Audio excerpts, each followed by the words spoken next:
Kita mulai dengan berita pertama. Pengendara roda 2 ditabrak mobil akibat lawan arah di JMP, korban alami luka berat.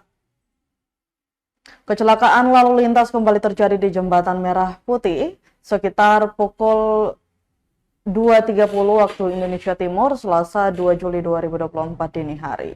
Kasih Humas Polresta Pulau Ambon dan Pulau-Pulau Lease Ibda Jen Luhukai mengungkapkan pengendara roda 2, Suhman Umasugi 44 tahun, mengalami luka berat akibat kecelakaan tersebut.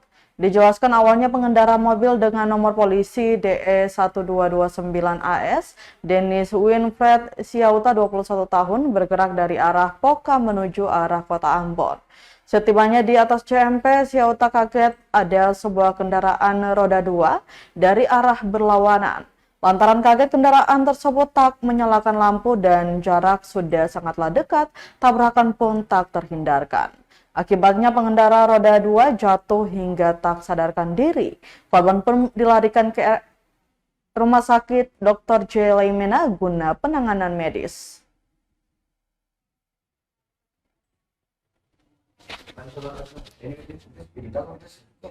Apa? Download Tribun X sekarang, menghadirkan lokal menjadi Indonesia.